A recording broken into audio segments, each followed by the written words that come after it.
اللهم صل على محمد وعلى آل محمد كما صليت على إبراهيم وعلى آل إبراهيم إنك حميد مجيد. اللهم بارك على محمد وعلى آل محمد كما باركت على إبراهيم وعلى آل إبراهيم إنك حميد مجيد.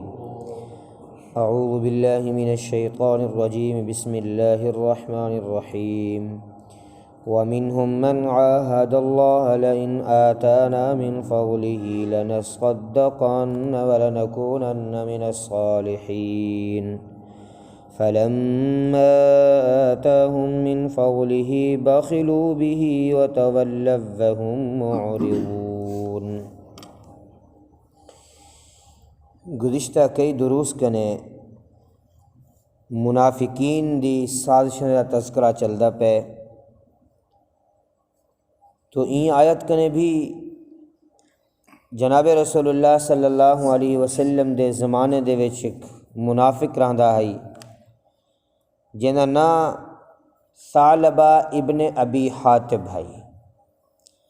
لیکن ایک گال یاد رکھے کہ بعض مفسرین نے انہاں نام ثعلبہ ابن حاتب لکھے، لیکن وہ صحیح نہیں، کیونکہ ثعلبہ ابن حاتب اور ہیں اور ثعلبہ ابن ابی حاتب اور ہے. جو ثعلبہ ابن حاتب ہیں وہ بدری صحابی ہیں. تو اللہ جل شانہ نے بدری صحابہ دے بارے کتب صحاح دے اندر، بخاری شریف، مسلم وغیرہ دے اندر اللہ جل شانہ نے انہیں دے بارے ارشاد فرمائے کہ اے بدریو میں تو کو بخش دیتے ہوں. تو یعنی جنت دے واجب ہونے دا اعلان اللہ نے کر دیتے. تو ثعلبہ ابن حاتب صحابی ہیں اور ان جنگ دے اندر بھی شریک ہیں.